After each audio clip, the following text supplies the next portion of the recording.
Okay, so we've got a really interesting set of searches here, all about tornadoes. Yeah.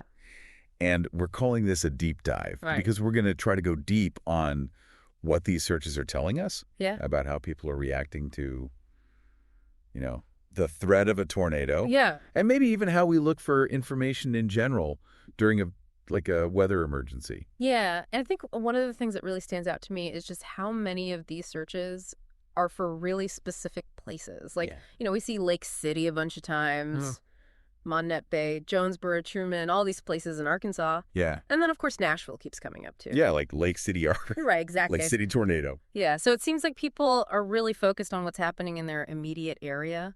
Yeah. Or maybe places they have family or friends. Right, exactly. Like they're worried about somebody in a specific spot. Yeah, and then on top of that, you see a lot of searches with today, yesterday, last night. People need this information right now. They're not just casually looking up stuff about tornadoes in general.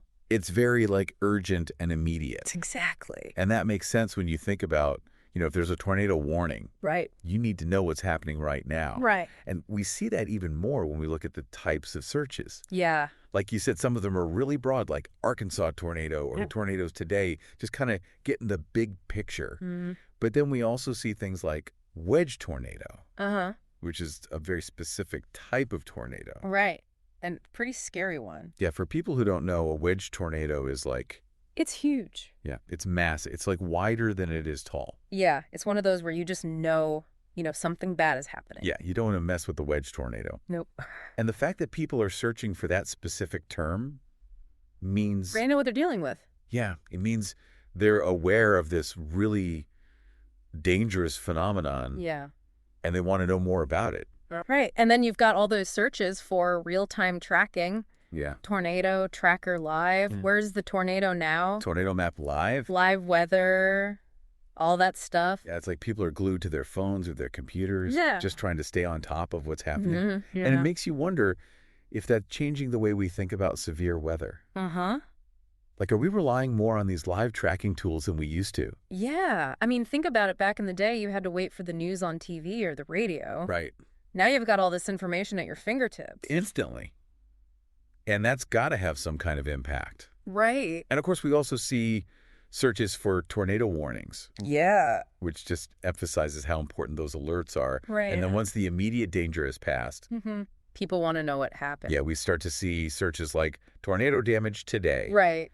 And then they're looking for local news sources like Kate 8 or News Channel 5 Memphis so they can see the aftermath. Yeah, it's like the story's not over once the storm is gone. Right. People want to know the full impact. So to recap, it sounds like we have a lot of interest in tornadoes, specifically in Arkansas, or particularly around Lake City and Nashville. Right.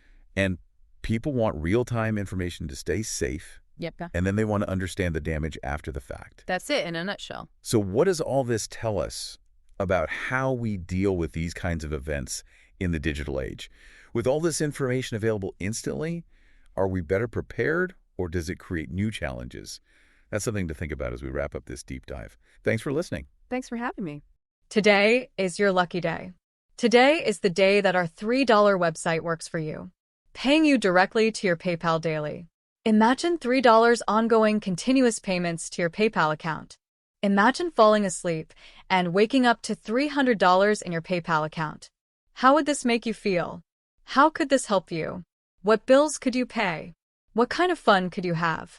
What does that retirement look like now?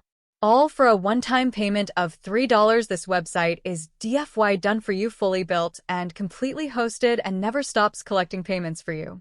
You have spent $3 on coffee on a regular, but that coffee won't help you create multiple streams of income. Click the link below.